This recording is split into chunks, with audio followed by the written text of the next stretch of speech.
चंदन घाटी के किनारे बसे एक छोटे से गांव चंदनपुर में श्याम नाम का एक बेहद परिश्रमी लकड़हारा रहता था। उसके परिवार में उसके अलावा केवल उसकी बीमार माँ कौशल्या थी। श्याम सूरज उगने से पहले ही उठ जाता और अपनी कुल्हाड़ी लेकर घने जंगलों की तरफ निकल पड़ता था। वह दिन भर भारी भरकम लकड़ियां काटता, अपना पसीना बहाता, लेकिन एक अजीब सी बदकिस्मती उसके साथ जुड़ी थी। वह जब भी अच्छी लकड़ियां काटकर बाजार ले जाने के लिए रखता, रात भर में या तो उनमें दीमक लग जाती या वे अंदर से पूरी तरह खोखली होकर सड़ जाती थीं। इस रहस्यमयी घटना ने उसे भीतर तक तोड़ दिया था। हे प्रभु, आखिर मेरे भाग्य में ऐसा कौन सा श्राप लिखा है? मैं इतनी ईमानदारी से मेहनत करता हूँ, जंगल के सबसे मजबूत पेड़ छाट कर लाता हूँ, फिर भी मेरी लकड़ियां रातों रात कैसे राख बन जाती हैं? मुझे तो कुछ समझ नहीं आ रहा कि ये कौन सा दुर्भाग्य है जो मेरा पीछा नहीं छोड़ रहा। लकड़ियों के इस लगातार नुकसान के साथ साथ श्याम के जीवन पर एक और दुखों का पहाड़ टूट पड़ा था। उसकी वृद्ध माँ कौशल्या की तबीयत दिन प्रतिदिन बिगड़ती ही जा रही थी। श्याम अपनी सूखी रोटियों में से भी पैसे बचाकर उनकी दवा दारू पर खर्च कर रहा था, लेकिन कोई सुधार नहीं हो रहा था। माँ, अब बहुत हो गया, आप जल्दी से अपना शॉल ओढ़ लीजिए। मैं आपको आज ही गांव के सबसे बड़े और अनुभवी वैद्य जी के पास ले जाऊंगा। नहीं मेरे लाल, मुझे कहीं नहीं जाना। तू खामखा परेशान हो रहा है। बस जंगल से कोई जड़ी बूटी लाकर काढ़ा बना दे। माँ, आप कैसी बातें कर रही हैं? वैद्य जी जब तक आपकी बीमारी को समझेंगे नहीं, आपकी नाड़ी नहीं टटोलेंगे, तो वो सही दवा कैसे देंगे? आपको मेरे साथ उस दवाखाने तक चलना ही होगा। मेरी बात मान ले श्याम, मैंने मना कर दिया ना। घर की हालत मुझसे छुपी नहीं है। 2 वक्त की रोटी के लाले पड़े हैं और तू मेरी इस ढलती उम्र पर अपनी कमाई लुटा रहा है। लकड़ियों का व्यापार वैसे ही चौपट हो रखा है, फिर ये फालतू का खर्च क्यों? अपनी बूढ़ी और बीमार माँ की ये हताश कर देने वाली बातें सुनकर श्याम का गला रुंध गया। उसने अपनी आंखों में आए आंसुओं को छुपाते हुए बहुत ही प्रेम और शांति से जवाब दिया। माँ, मेरे लिए दुनिया में आपसे बढ़कर कोई भगवान नहीं है। आपकी सेवा करना, आपको इस दर्द से बाहर निकालना ही मेरे जीवन का एकमात्र लक्ष्य है। आप पैसों की चिंता बिल्कुल मत कीजिए। मुझे ये सब ठीक नहीं लग रहा है बेटा। तू एक काम कर, खुद ही जाकर वैद्य जी से कोई सस्ती सी पुड़िया ले आ। मुझे वहां तक मत ले जा।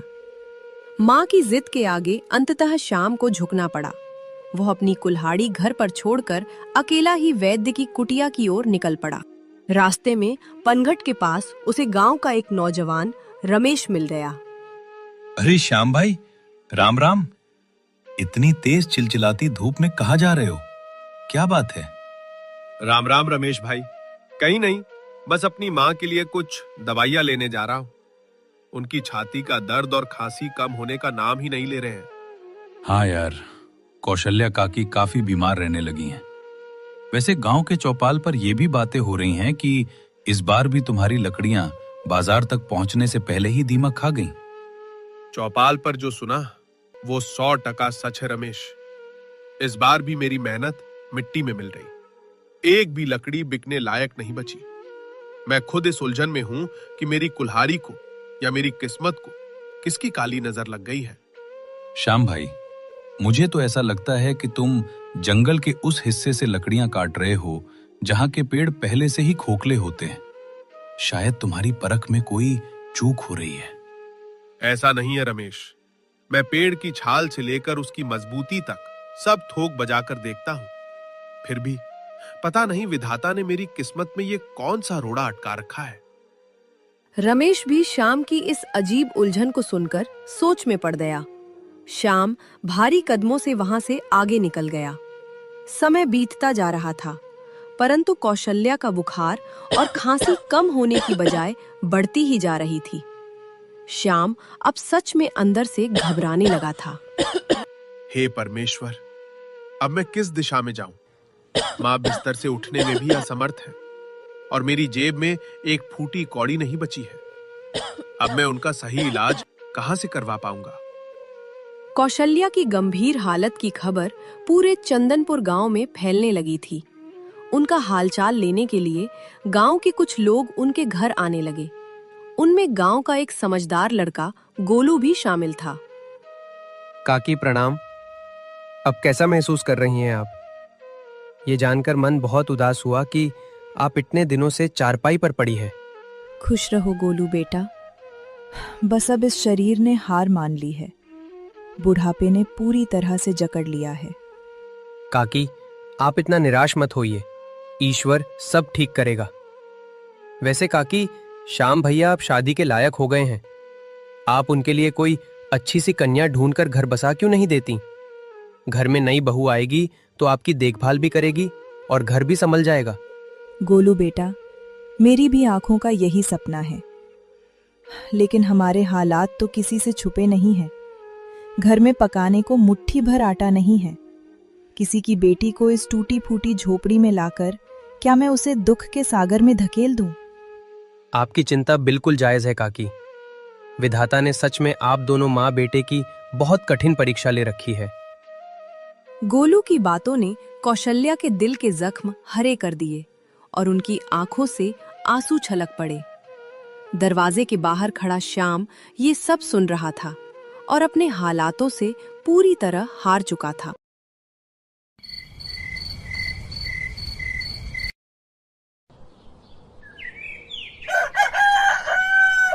एक दिन वो अपनी सूखी पड़ी लकड़ियों के ढेर के पास हताश होकर बैठा था। पता नहीं इस लकड़ी में ऐसा क्या दोष है जो बाजार पहुंचते ही राख हो जाती है। उधर माँ मौत के मुहाने पर खड़ी है और मैं कुछ नहीं कर पा रहा। क्या मेरे जीवन में कभी सवेरा होगा? श्याम जब अपनी बेबसी पर आंसू बहा रहा था, तभी गांव का एक और परिचित व्यक्ति मोहन वहां से गुजरा। श्याम को इस तरह फूट फूट कर रोता देख वो उसके करीब आ गया। अरे श्याम मेरे भाई, ऐसे सिर पकड़कर क्यों रो रहे हो? सब ठीक तो है ना? मोहन भाई, मेरी तो किस्मत ही मुझसे रूठ गई है। न लकड़ियों का काम चल रहा है, न घर में माँ की तबीयत सुधर रही है। मुझे तो अब चारों तरफ सिर्फ और सिर्फ मौत और अंधेरा ही नजर आता है। अरे श्याम, ऐसे हिम्मत हारना मर्दों का काम नहीं है। बुरा वक्त आज है, कल नहीं रहेगा। तुम एक काम करो, इस बार लकड़ियों का व्यापार नए सिरे से और बड़े पैमाने पर शुरू करो। मोहन भाई, बिना पूंजी के व्यापार कैसे करूं? नई कुल्हाड़ी और बैलगाड़ी किराए पर लेने के लिए मेरे पास एक सिक्का भी नहीं है। पैसा नहीं है तो क्या, गांव के बड़े सेठ करोड़ीमल किस दिन काम आएंगे। उनके पास जाओ, कुछ रुपयों का कर्जा ले लो। जब लकड़ियां बिक जाएं तो उनका पैसा उन्हें लौटा देना। सेठ करोड़ीमल से कर्जा? भाई, अगर उन्होंने मेरी ये फटी पुरानी शक्ल देखकर मुझे हवेली से धक्के मारकर निकाल दिया तो?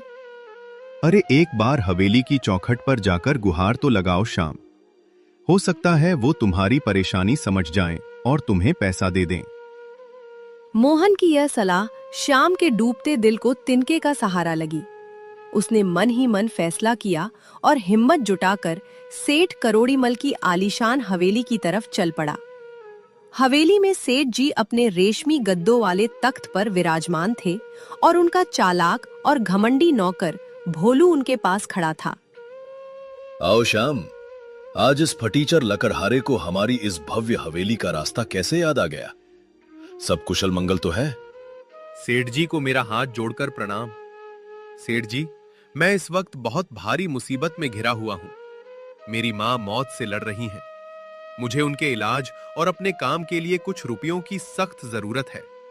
क्या आप मुझे थोड़ा कर्जा दे सकते हैं? अच्छा, तो तुझे कर्जा चाहिए? देख श्याम, करोड़ीमल की तिजोरी में रुपयों की कोई कमी नहीं है, पर तू मुझे यह समझा कि मेरा दिया हुआ रुपया मेरे भारी ब्याज के साथ तू मुझे वापस कब करेगा? सेठ जी, जरा होशियारी से। ये श्याम ठहरा एक गरीब और बदकिस्मत लकड़हारा। इसकी तो लकड़ियां भी इसे धोखा दे जाती है। ये आपका इतना बड़ा कर्जा भला कहां से और कैसे चुकाएगा? ये तो आपके पैसे डुबा देगा। भोलू भाई, आप मेरे बारे में ऐसा मत बोलिए। मैं रात दिन एक कर दूंगा, दुगनी मेहनत करूंगा, पर सेठ जी की पाई पाई बहुत जल्द उनके कदमों में लाकर रख दूंगा। सेठ करोड़ीमल ने अपनी मूंछों पर ताव दिया, कुछ पल सोचा और फिर एक गहरी चाल चलते हुए श्याम को कर्जा दे दिया। पैसे मुट्ठी में आते ही श्याम की जान में जान आई। वो खुशी खुशी घर की तरफ दौड़ा और सीधे अपनी माँ के पास पहुंचा। माँ देखो, अब घबराने की कोई बात नहीं है। मेरे पास पैसे आ गए हैं। मैं कल सुबह ही आपको शहर के सबसे बड़े अस्पताल में ले जाऊंगा। आप बिल्कुल स्वस्थ हो जाएंगी। श्याम बेटा, ये इतनी बड़ी रकम तू कहाँ से लेकर आ गया?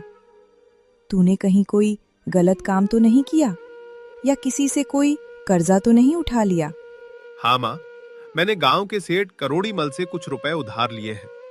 आपकी जान बचाने के लिए मेरे पास इसके अलावा कोई और रास्ता नहीं था। अरे ना समझ लड़के, तूने अपने ही पैरों पर कुल्हाड़ी मार ली। तूने सेठ करोड़ीमल के उस दलदल में पैर रख दिया है जहां से कोई बाहर नहीं आ पाता। और उसका वो नौकर भोलू, वो तो महाकपटी है। वे दोनों हम गरीबों का खून चूस लेंगे। माँ की ये चेतावनी सुनकर श्याम की खुशी थोड़ी फीकी पड़ गई, लेकिन उसने खुद को संभाला और अपनी माँ को सांत्वना दी। माँ, अभी आप इन सब बातों को भूल जाइए और बस अपने इलाज पर ध्यान दीजिए।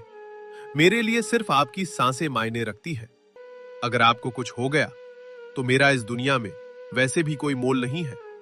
श्याम अपनी माँ को शहर के एक अच्छे अस्पताल में ले गया। वहाँ इलाज तो बहुत अच्छा हुआ, लेकिन उन महंगी दवाइयों और अस्पताल के खर्चों में सेठ का दिया हुआ सारा कर्जा पानी की तरह बह गया। श्याम अब पूरी तरह से सेठ के जाल में फंस चुका था। हे भगवान, कर्जे की सारी रकम तो माँ के इलाज में ही खत्म हो गई। अब मैं सेठ जी को उनका ब्याज कहाँ से दूंगा? मैं तो कहीं का नहीं रहा। श्याम अब दिन रात इसी गहरी चिंता में डूबने लगा और फिर एक मनहूस सुबह वही हुआ जिसका श्याम और उसकी माँ को सबसे ज्यादा खौफ था। सेठ करोड़ीमल और उसका नौकर भोलू कर्जा वसूलने के लिए श्याम की झोपड़ी के बाहर आ धमके। श्याम, ओ श्याम के बच्चे, बाहर निकल अपनी झोपड़ी से। तेरी मोहलत का समय कल ही खत्म हो चुका है। बाहर आ और मेरा पैसा मेरे ब्याज के साथ बाहर लेकर आ। सेठ जी, अभी तो मेरे पास आपको देने के लिए एक भी सिक्का नहीं है। सारा पैसा माँ की दवाइयों में लग गया। देखा सेठ जी, मैंने तो आपको उसी दिन चेताया था। ये फटेहाल लोग कर्जा लेते वक्त तो पैरों में गिरते हैं और देते वक्त ऐसे ही बीमारियों का रोना रोते हैं। कान खोलकर सुन ले श्याम, मैं यहां तेरी झूठी कहानियां सुनने नहीं आया हूं।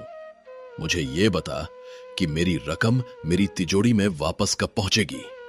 सेठ जी, मुझ गरीब पर थोड़ी सी दया कीजिए। मैं आपका एक एक पैसा सूद समेत लौटा दूंगा। मुझे बस 1 महीने की मोहलत और बख्श दीजिए। ठीक है, मैं तुझे आखिरी बार 1 महीने का समय और दे रहा हूं, लेकिन याद रखना, इसके बाद मैं तेरा कोई भी आंसू या बहाना नहीं सुनूंगा। सेठ जी और भोलू वहां से धमका कर चले गए। श्याम ने अब दिन रात पागलों की तरह मेहनत करना शुरू कर दिया। वो लकड़ी काटने के अलावा गांव-गांव जाकर मजूरी करता, बोरे उठाता, लेकिन सेठ का भारी भरकम ब्याज इतना था कि पैसे बिल्कुल भी जमा नहीं हो पा रहे थे। इतनी हड्डियां गलाने के बाद भी ये कर्जे का पहाड़ टस से मस नहीं हो रहा है। हे ईश्वर, अब तू ही कोई चमत्कार कर, वरना हम बर्बाद हो जाएंगे। कौशल्या अपने जवान बेटे की ये दुर्दशा देखकर खून के आंसू रोती थी। श्याम, मैंने तुझे उसी दिन रोका था मेरे लाल। मेरी इस सड़ी हुई जान की वजह से आज तो इतनी भयानक तकलीफ से गुजर रहा है। माँ, आप खुद को दोष मत दीजिए। मैं कोई ना कोई जुगाड़ जरूर निकाल लूंगा। मुझे उसी दिन भगवान ने उठा लिया होता बेटा, तो कम से कम आज ये मनहूस दिन तो नहीं देखना पड़ता। माँ, आप शांत हो जाइए। आपका बेटा इतनी जल्दी हार मानने वालों में से नहीं है। समय का पहिया तेजी से घूमा और देखते ही देखते वो 1 महीना भी रेत की तरह हाथों से फिसल गया। सेठ करोड़ीमल और उसका नौकर भोलू अपने गुंडों के साथ श्याम के आंगन में आ धमके। श्याम, चल बाहर आ। आज तेरा सारा नाटक खत्म। मेरे पूरे पैसे आज के आज मेरे हाथ पर रख, वरना अंजाम बहुत बुरा होगा। सेठ जी, मैं बहुत मजबूर हूं। मैंने दिन रात एक कर दिया, फिर भी पैसों का इंतजाम नहीं हो पाया। मुझ पर थोड़ा और रहम खाइए। सेठ जी, देखिए ये भिखारी कैसे आपको फिर से बेवकूफ बनाने की कोशिश कर रहा है। बातों से ये नहीं मानेगा, इसे सीधा करना ही पड़ेगा। बहुत हो गई तेरी बकवास। अगर तेरे पास नगद पैसे नहीं है तो जा अंदर से अपनी जमीन और झोपड़ी के कागज लेकर आ। आज से तेरी ये जमीन मेरी हुई। सेठ जी, ये आप क्या भयंकर जुल्म कर रहे हैं? अगर ये छत ही छिन गई तो मैं और मेरी बीमार मां इस खुले आसमान के नीचे गर्मी से मर जाएंगे। यही तो हमारा इकलौता आसरा है। वो मेरी सिरदर्दी नहीं है, मुझे सिर्फ अपने पैसों से मतलब है। जल्दी से कागज निकाल। श्याम ने अपने घर के कागज देने से साफ इनकार कर दिया। इस पर सेठ करोड़ीमल आग बबूला हो गए। भोलू नौकर के इशारे पर गुंडों ने श्याम और कौशल्या का सारा बचा खुचा सामान घर से बाहर सड़क पर फेंक दिया। खेत नहीं दे सकता तो आज से ये घर मैंने जब्त किया। निकल जा अपनी इस बीमार मां को लेकर मेरी नजरों के सामने से। और हां, अगर दोबारा गांव में दिखा तो हड्डियां तुड़वा दूंगा। सेठ जी ने झोपड़ी के दरवाजे पर अपना बड़ा सा ताला जड़ दिया। श्याम और कौशल्या पूरी तरह बेघर होकर सड़क की धूल फाकने पर मजबूर हो गए। उनके पास जाने के लिए कोई भी ठिकाना नहीं बचा था। श्याम, आंसू मत बहा मेरे लाल। तू मेरा हाथ पकड़ और मेरे साथ भैरव वाहिनी जंगल की तरफ चल। भैरव वाहिनी जंगल की तरफ? लेकिन मां, उस खूंखार और घने जंगल में हम क्या करेंगे? वहां तो जंगली जानवरों का डेरा है। तू अपनी माँ पर विश्वास रख बेटा, और बिना कोई सवाल किए मेरे साथ चल। श्याम भारी कदमों और टूटे हुए दिल से अपनी माँ को सहारा देते हुए उस भयंकर भैरव वाहिनी जंगल में प्रवेश कर गया। घने और डरावने भैरव वाहिनी जंगल में बहुत दूर तक पैदल चलने के बाद कौशल्या बुरी तरह थक गईं और एक विशाल पुराने बरगद के पेड़ के नीचे निढाल होकर बैठ गईं। श्याम, अब मेरे पैरों में एक कदम भी और चलने की हिम्मत नहीं बची है। मुझे थोड़ा सुस्ताने दे बेटा। मां, मुझे सच सच बताइए कि आप मुझे इस खूंखार जंगल में क्यों लेकर आई हैं? यहाँ तो दूर दूर तक कोई इंसान नहीं है। बेटा, आज तुझे एक बहुत बड़ा राज बताने का समय आ गया है। एक ऐसा राज जो मैंने सालों से अपने सीने में दफन कर रखा था। राज? कैसा राज मां? क्या आपने मुझसे कोई बात छुपाई है? हाँ श्याम, तेरे पिताजी ने इसी भैरव वाहिनी जंगल के बीचों बीच स्थित एक पुराने खंडहर हो चुके मंदिर में एक अनमोल खजाना छुपा कर रखा है। अगर वो खजाना आज हमें मिल जाए तो हमारे दुख के दिन हमेशा के लिए खत्म हो जाएंगे। मां, पिताजी ने खजाना छुपाया था? तो ये बात आपने मुझे पहले क्यों नहीं बताई? हम इतने सालों से गरीबी की मार क्यों झेल रहे थे? क्योंकि तेरे पिताजी का सख्त आदेश था कि उस खजाने को तब तक हाथ मत लगाना जब तक सिर पर कोई बहुत बड़ी और जानलेवा मुसीबत ना आ पड़े। आज जब हमारे पास न घर है न पैसा, तो उस खजाने को निकालने का यही सही समय है। माँ, ये तो बहुत बड़ी खुशखबरी है। मैं अभी जाकर उस खंडहर मंदिर की खोज करता हूँ। आप भी चलिए मेरे साथ। नहीं श्याम, मुझसे अब एक कदम भी नहीं चला जाएगा। तू जा, वो खंडहर मंदिर इसी जगह के आसपास ही कहीं होना चाहिए। मैं तेरा यहीं बैठकर इंतजार करती हूँ। श्याम के मन में एक नई उम्मीद की किरण जाग उठी। वह तेजी से जंगल के भीतर उस पुराने खंडहर मंदिर को खोजने निकल पड़ा। काफी देर तक झाड़ियों और कांटों से जूझने के बाद भी उसे कोई मंदिर नहीं दिखाई दिया। माँ ने कहा था मंदिर पास ही है, पर यहाँ तो दूर दूर तक कोई खंडहर नहीं है। कहीं माँ को इतने सालों बाद जगह याद रखने में कोई भूल तो नहीं हो गई? लेकिन श्याम ने हिम्मत नहीं हारी और वह जंगल के और भी घने हिस्से की तरफ आगे बढ़ता चला गया। कांटे उसके पैरों को चीर रहे थे, लेकिन उसे केवल अपनी बीमार माँ और उस खजाने की चिंता थी। अचानक पेड़ों के एक झुरमुट के बीच से उसे पत्थरों का एक बहुत पुराना टूटा फूटा ढांचा दिखाई दिया। अरे, वह सामने क्या है? लगता है वह पत्थरों की कोई प्राचीन इमारत है। शायद माँ इसी पुराने खंडहर मंदिर की बात कर रही थी। मुझे जल्दी से वहां जाकर देखना चाहिए। श्याम दौड़कर उस ढांचे के पास पहुंचा। वह सचमुच एक बहुत ही प्राचीन और वीरान खंडहर मंदिर था, जिसकी दीवारें ढह चुकी थीं और जगह-जगह जंगली बेलें और काई उगी हुई थी। मंदिर तो मिल गया, लेकिन इतने बड़े खंडहर में पिताजी ने वह खजाना कहाँ छुपाया होगा? मुझे चप्पा चप्पा छान मारना पड़ेगा। श्याम ने उस वीरान मंदिर के अंदर प्रवेश किया। वहां दिन के उजाले में भी काफी अंधेरा और डरावना सन्नाटा था। वह भारी पत्थरों को हटाकर और पुरानी टूटी मूर्तियों के पीछे अपना खजाना ढूंढने लगा। यहाँ तो कुछ भी नहीं है, सिर्फ धूल, मकड़ी के जाले हैं। हे भगवान, कहीं किसी और ने तो वह खजाना पहले ही नहीं निकाल लिया। अगर ऐसा हुआ तो मेरी माँ का क्या होगा? श्याम निराश होकर वापस लौटने ही वाला था कि तभी उसकी नजर मंदिर के एक अंधेरे कोने में दीवार के भीतर बने एक छोटे से ताक पर पड़ी। वहां एक पुरानी